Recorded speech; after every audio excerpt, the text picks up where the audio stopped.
BNP দেশীয় অস্ত্র নিয়া মহড়া দিয়া বাজারে মাইক নিয়ে ঘোষণা দিতেছে বাজারের খাজনা তাদেরকেই দিতে হবে। শুনেন।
আওয়ামী লীগ বদমাইশ ছিল, কিন্তু চালাক বদমাইশ ছিল। এরা তো দেখতেছে বেকুব টু দি পাওয়ার ইনফিনিটি। আবার দেখেন, আগে বলছিলাম না ওয়াজের স্টেজে উঠা আওয়ামী লীগের মতো বেদ্যবি করতো বিএনপি, আজকেও দেখেন কেমন বেদ্যবি করিচ্ছে ওয়াজের স্টেজে উঠা। আচ্ছা, আমি বিএনপির নাম নিয়ে কোনো কথা বলেছি? ভাই, আপনি কাকে আমি কি বিএনপির নাম নিয়ে কথা বলেছি? আপনি কথা বলেন, বলেন বলেন কথা বলেন কথা বলেন, আপনি কথা বলেন। আপনার সাহস তো কম না।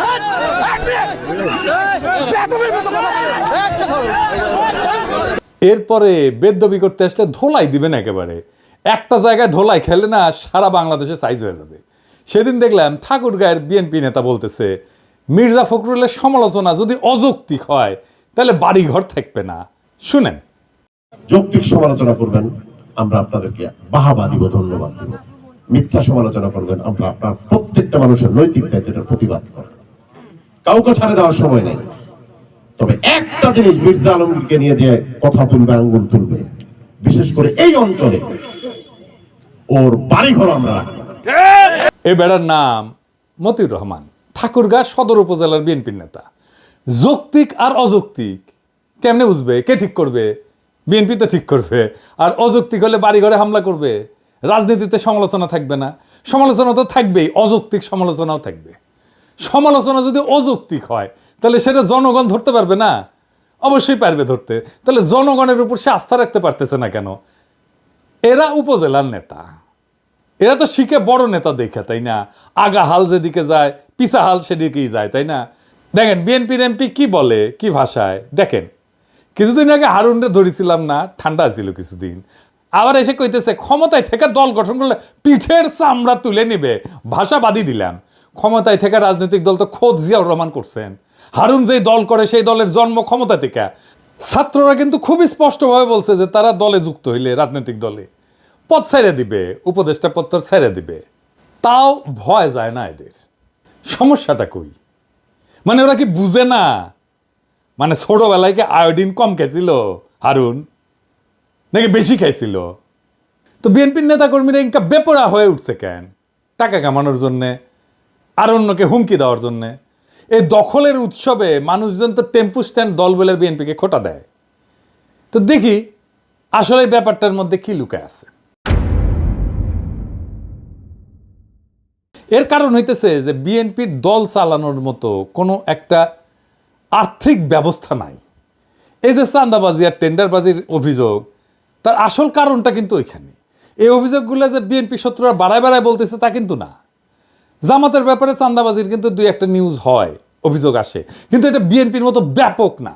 কারণ জামাতের দলের একটা ইকোনমি আছে, একটা আর্থিক ব্যবস্থা আছে, তার কর্মীদের পালার মতো। বিএনপির নেতারা টাকা কামায়, কিন্তু টাকার আয়টা তার নিজের। পাচার হয়তো করে না, কিন্তু টাকাটা তার নিজের। এর একটা অংশ তারা হয়তো পার্টিতে চাঁদা দেয়, বড়জোর নির্বাচনের সময় কর্মীদের হাতে কিছু টাকা দেয়। বছরের বাকি সময় নেতা কর্মীরা কিভাবে চলবে, পরিবারের ভরণ পোষণ কিভাবে হবে, কোরবানি কিভাবে দেবে, বাচ্চাদের 2 দিন চিকেন ফ্রাই কিভাবে খাওয়াবে, সে ব্যাপারে বিএনপির কোনো নজর নাই। বিএনপির কর্মীরা নিম্নবিত্ত পরিবারের ছেলে মেয়ে, তাদের নিয়ে, তাদের ভবিষ্যৎ নিয়ে দলের নেতাদের কোনো চিন্তা আছে বলে মনে হয় না। আছে কি? আপনারাই বলেন, করে চিন্তা না? বিএনপির এই কর্মীরা মাঠ পর্যায়ে, তৃণমূলের কর্মীরা বেশিরভাগই ঘরের খেয়া বনের মস্তারায়, কিন্তু সেটার তো একটা লিমিট আছে, তাই না? তাইলে দলের নেতাদের উন্নতি, তাদের আয় রোজগার বৃদ্ধি, তার সাথে সাথে কর্মীদের এবং দেশেরও উন্নতি হওয়ার কথা, তাই না? বিএনপির বেলায় কিন্তু সেটা দেখি না। তো জামাতের বেলায় দেখা যায়, কিন্তু জামাতের বিশাল বিশাল আর্থিক ইনস্টিটিউট তারা তৈরি করতে পারছে। আমরা পরবর্তীতে এটা নিয়ে আলাপ করব। কিন্তু ধরেন বিএনপির ব্যাপারে দেখি, বিএনপির কোনো ইনস্টিটিউট আছে, প্রতিষ্ঠান আছে? ধরেন হাসপাতাল, ডায়াগনস্টিক সেন্টার, ওষুধ কোম্পানি, মানে জামাত যেগুলো করে আর কি, ব্যাংক, গার্মেন্টস, মার্কেট, স্কুল আছে, বিশ্ববিদ্যালয় আছে, টিভি স্টেশন আছে, ব্যাংক আছে, হোটেল আছে, রেস্টুরেন্ট আছে, এমনকি নাটকের দল, গানের দল আছে? নাই। ইকোনমিক, কালচারাল, ইন্টেলেকচুয়াল কোনো অ্যাসেট নাই। সংবাদপত্র আছে, কুরিয়ার সার্ভিস আছে, আইটি ফার্ম আছে, কনসালটেন্সি সার্ভিস আছে, রিসার্চ সেন্টার আছে, থিঙ্ক ট্যাঙ্ক আছে? নাই। কর্মী থেকে বুদ্ধিজীবী পর্যন্ত কোথাও প্রফেশনালি এনগেজ হওয়ার কোনো ব্যবস্থা নাই বিএনপির লোকদের। বিএনপির কয়টা প্রতিষ্ঠান আছে যেখানে তাদের কর্মীরা চাকরি পায়? বিএনপির শক্তিশালী শ্রমিক সংগঠন কোথায়? জামাত তো বিএনপির চেয়ে ছোট দল, জামাতের যতগুলো হসপিটাল আছে তার তো 10 গুণ হাসপাতাল থাকা উচিত বিএনপির, তাই না? 10 গুণ বাদ দিলাম, জামাতের যতগুলো আছে ততগুলো হাসপাতাল নাই কেন বিএনপির? বিশ্ববিদ্যালয়, স্কুল, কোচিং সেন্টার, সারা দেশে কোনো হোটেল আছে, কারখানা আছে? বিএনপি কর্মীরা কেন স্বাভাবিকভাবে জানে না যে অমুক প্রতিষ্ঠানে গেলে আমার চাকরি হওয়ার কথা? জামাত ইসলামী ব্যাংক তৈরি করছে, ক্ষমতা যাওয়ার অনেক আগে, ইবনে সিনা করছে 80-র দশকে। আর একটা কারণ, এই সমস্ত প্রতিষ্ঠান থাকা রাজনৈতিক দলের জন্য খুবই দরকারি, কারণ পার্টির কর্মীদের কাজের মধ্যে থাকা দরকার। শ্রম না দিয়া বিনা পরিশ্রমে অর্থ উপার্জনের যে মানসিকতা, সেইটা খুবই বিপজ্জনক মানসিকতা, এবং এইটা একসময় করাপ্ট হবেই, তাকে করাপ্ট করে ফেলবে। বাংলাদেশের রাজনৈতিক নেতারা, আপনারা কিছু মনে করবেন না, আপনাদের অসম্মান করার জন্য আমি এটা বলতেছি না, এটা বাস্তবতা। আপনার পেশা কি? আপনার আয় উপার্জন কিভাবে হয়? আমি তো কারোই বৈধ প্রকাশ্য কোনো আয়ের উৎস দেখতে পাই না। এটা রাজনীতিতে সবসময় একটা কোশ্চেন মার্ক। বিনা পরিশ্রমে টাকা উপার্জনের উপায় থাকলে দলের কর্মীরা অসৎ কাজে জড়িয়ে পড়ার সুযোগ পাবে। মানে ক্ষমতা আছে কিন্তু কাজ নাই, এরকম মানুষজন বিপদের কারণ হয়ে দাঁড়াবে, তো তাদের মাথায় শয়তান বাসা বাঁধবে সহজেই। আমি পেশার খুব গুরুত্ব দিই। মানে দেখবেন যে ফেসবুকে এসে অনেকে রাজা উজির মারে না, আমি অমুক, আমি তমুক, প্রচুর জ্ঞানের কথা বলে। ওর একটা লিঙ্কডইন প্রোফাইল খুঁজে বের করবেন, তাইলে বুঝবেন যে ও আসলে প্রফেশনালি, পেশাগতভাবে সে কি করে, কোথায় করে, কাদের সাথে কাজ করে, তার নেটওয়ার্কের মধ্যে কারা কারা আছে, এটা দেখবেন। এটা খুব জরুরি।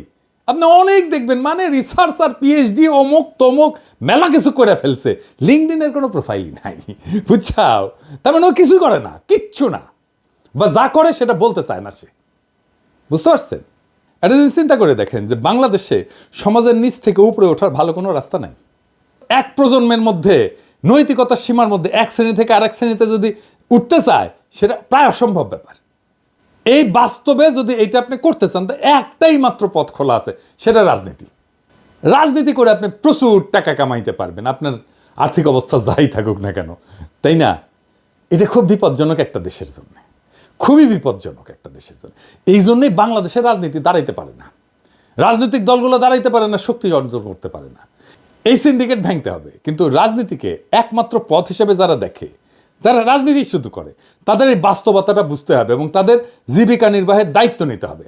নাইলে কর্মীরা বিএনপির রাজনৈতিক প্রতিপক্ষদের কোলে গিয়ে উঠবে, অথবা চাঁদাবাজি মারামারি সংস্কৃতি আরো বাড়বে। এই যে বিএনপির লোকেরা, কিছু মনে করেন না, ওরা যে আওয়ামী লীগের লোকদেরকে রক্ষা করলো কি জন্যে? ওইটার স্টেক নিতে গেছে। তারা ওই লোভটা ছাড়তে পারে নাই, ওই টাকার লোভটা ছাড়তে পারে নাই, টাকা পাইছে, তারা রক্ষা করে ফেলছে। বিভিন্ন জেলায় আপনারা দেখছেন না, বিএনপির কাঁধে বেশে আওয়ামী লীগ পুনর্বাসিত হচ্ছে, আওয়ামী লীগকে রক্ষা করছে বিএনপি। কেন রক্ষা করছে? একটা ফাইন্যান্সিয়াল ইন্টারেস্ট ছিল, একটা টাকা পয়সার একটা লেনদেন ছিল, সেই জন্যই রক্ষা করছে। এবং দেখছেন তো, এই যে পেশা না থাকার কারণে, একটা আয় উপার্জনের, একটা সৎ আয় উপার্জনের জায়গা না থাকার কারণে দেশের ভবিষ্যৎ, দেশের রাজনৈতিক ভবিষ্যৎও এইটা সংকটে পড়ে যায়। যে কারণে মানুষ রাজনীতি করে সেটা অর্জনের জন্য ভালো বিকল্প পথ দিতে হবে, শক্তিশালী পার্টির ফান্ড তৈরি করতে হবে এবং পার্টির একটা আর্থিক ব্যবস্থা তৈরি করতে হবে। বিএনপি চাইলে এটা করতে পারে, শুধু বিএনপি না, নতুন দল যারা আসতেছে তারাও এটা চিন্তা করতে পারে। আমি তো জামাতের বাংলাদেশের ব্যবসা প্রতিষ্ঠানের কথা বললাম, আমরা দুনিয়ার কিছু উদাহরণ দেখে আসি। পিসিআই এটা ইটালিয়ান পার্টি, 1945 থেকে 1991 মধ্যে একটা ইউরোপের অন্যতম শক্তিশালী কমিউনিস্ট পার্টি ছিল। এদের বিভিন্ন সমবায় সংস্থা ছিল, প্রকাশনা সংস্থা ছিল, রিয়েল এস্টেট ছিল, হোটেল ব্যবসা ছিল এবং দলীয় সদস্যদের কর্মসংস্থান হইতো, তহবিল সংগ্রহের জন্য এই জিনিসগুলো কাজে লাগে। তো তাদের রেস্টুরেন্ট ছিল, বার ছিল, সামাজিক ক্লাব ছিল, ট্রাভেল এজেন্সি ছিল, তাদের সহযোগী সংগঠনগুলো হলিডে রিসোর্ট করছিল, গেস্ট হাউস করছো, এমনকি এখানে দলীয় সদস্যরা ছাড়ে থাকতে পারতো। আফ্রিকান ন্যাশনাল কংগ্রেস এএনসির এটার বিনিয়োগ বাহিনী আছে যা বিভিন্ন ব্যবসা পরিচালনা করে এবং এএনসির যে বিনিয়োগ কোম্পানিগুলো আছে তারা হোটেল এবং পর্যটন খাতেও সম্পৃক্ত। বিএনপি বা বাংলাদেশের রাজনৈতিক দলগুলো নিজের ইকোনমি তৈরির জন্য, নিজের আর্থিক ব্যবস্থা তৈরির জন্য কোন পদ্ধতি গ্রহণ করবে সেটা তারাই ভালো জানে। রাজনৈতিক দলের শীর্ষ নেতাদের কর্মীদের ভরসা হয়ে উঠতে হয়। হাসিনার মতো তাদের উপরে জুলুম এবং গায়ের জোরের ছাতা হয়ে ওঠার টাইম শেষ। সেই জন্য নতুনভাবে ভাবতে হবে রাজনৈতিক দলগুলো। তবে এই পদ্ধতির একটা বড় অসুবিধা আছে। আমি সিপিবি ব্যাকগ্রাউন্ড থেকে আসছি জন্য এই পদ্ধতির অসুবিধাটা আমি ভালো বুঝতে পারি। এই সমস্যা জামাতেরও আছে। কি সেই সমস্যা, আসেন একটু বুঝে দেখি। দলের সাথে যুক্ত প্রতিষ্ঠান যদি আমার আয় রোজগারের উৎস হয়, তাহলে আমি ইন্ডিভিজুয়াল এজেন্সি নিয়ে, নিজের একক সত্তা নিয়ে রাজনৈতিক দলে কোনো ভূমিকা রাখার সম্ভাবনা থাকে না, কমে যায়। আমার দলের নেতা আমার যদি বস হয়ে যায়, আমি রাজনৈতিক দলটাকেও একটা চাকরি বলে মনে করব। আর আমার বস যদি আমার নেতা হয়, রাজনৈতিক নেতা হয়, তাহলে তো আমি তার কথা সবসময় শুনবো, আমি তাকে কখনোই কন্ট্রাডিক্ট করবো না। আমি জামাতের এক্সাম্পল না দিয়ে সিপিবির এক্সাম্পল দিই। সিপিবির হোল টাইমার আছে, মানে দল থেকে বেতন দেয়, সারাক্ষণ সে রাজনীতি করে, সেটাই তার চাকরি। আমি আসলে হোল টাইমার হইতে চাইছিলাম। 1992 সালে হোল টাইমারের বেতন ছিল 3,000 টাকা, বোধ হয় 2.5 বা 3,000 টাকা।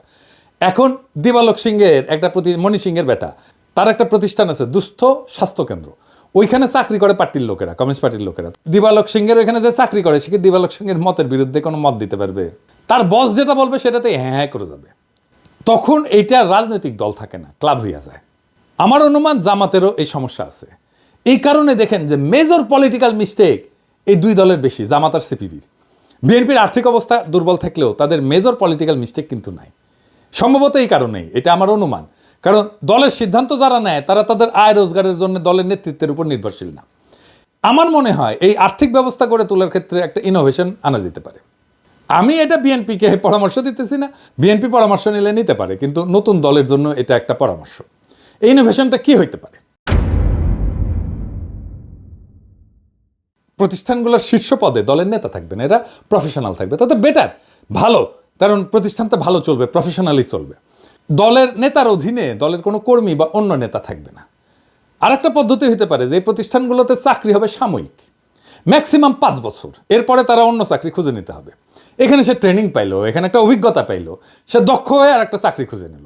অথবা এইসব প্রতিষ্ঠানে যারা কাজ করবে দীর্ঘমেয়াদে, তারা নীতি নির্ধারণী পর্যায়ে কখনোই যেতে পারবে না। তো এটা ছাড়াও তো সমস্যা আরও অনেক। বিএনপিতে এখন মধুর মাছির আনাগোনা, দুর্দিনে কর্মী খুঁজে পাওয়া যায় হাতে গোনা, আর এখন সিনিয়র প্রবীণ নেতারা ধাক্কা খেয়ে মাটিতে পড়ে যায়, তাও খালেদা জিয়ার উপদেষ্টা রিজভীর মতো নেতাদের দেখেন।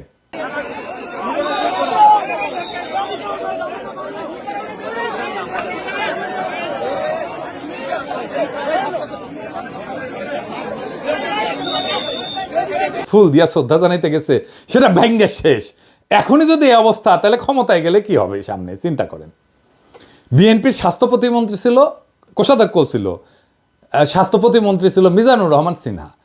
দলের প্রাথমিক সদস্যপদ প্রত্যাহারের পাশাপাশি রাজনীতি থেকেও অবসরে যায় 2020 সালে। ওনার একটা ওষুধ কোম্পানি আছে, একমি ল্যাবরেটরিজ। ওষুধ কোম্পানিগুলো স্বাস্থ্য মন্ত্রণালয়ের অধীনে, ওষুধ কোম্পানি সংক্রান্ত সিদ্ধান্ত নেয় স্বাস্থ্য মন্ত্রণালয়। সেইখানে মিজানুর রহমান সিনহা মন্ত্রী হতে পারেন না, এটা কনফ্লিক্ট অফ ইন্টারেস্ট। তাও করলেন মন্ত্রিত্ব, তারপরে উনি নাই কোনো রাজনৈতিক কর্মসূচিতে, লড়াই সংগ্রামে নাই, উনি ডুব মারলেন ব্যবসায়। এমনকি 2020 সালে তিনি দল আর রাজনীতি থেকে অবসর নিলেন। যখন দলের কর্মীরা গুম হইতেছে, খুন হইতেছে, বনে বাজারে ঘুরতেছে, তখন উনি দল ছাড়লেন। উনি না, শুধু আরেক মন্ত্রী মোর্শেদ খান ছাড়লেন দল, আরও অনেকে ছাড়ছেন। পদত্যাগপত্রে মিজানুর রহমান সিনহা বললেন, গত কয়েক বছরে আমার ব্যবসায়িক ব্যস্ততা বাড়ার পাশাপাশি শারীরিক নানা সমস্যা দেখা দিয়েছে। 5 বছর পর ওনার শৈলে জোশ আসিছে, ক্ষমতার কাছাকাছি। মিজানুর রহমান সিনহা, আপনি কোন সালসা খাইছেন এনা কবেন, আমাকে না কন, নয়তো সেই সালসা প্রফেসর ইউনুসের দায়পার পরা বুড়া খাটাস উপদেষ্টাগুলোর এনা খিলান, এইগুলা শরীরেও এনা জোশ আসুক, আর আমাক এনা কানে কানে কয়ে দেন না মিজানুর ভাই, বয়স বাড়িচ্ছে তো আর কিছুদিন পর তো লাগবি আমারও, এনা টেস্ট করে দেখলাম ইনি শরীরে ক্যাঙ্কা জোশ আসে। দেবেন না, মিচিয়ে না দিলেই হবে, প্যাডে দিয়েন, হ্যাঁ নাকি ভাই আমার।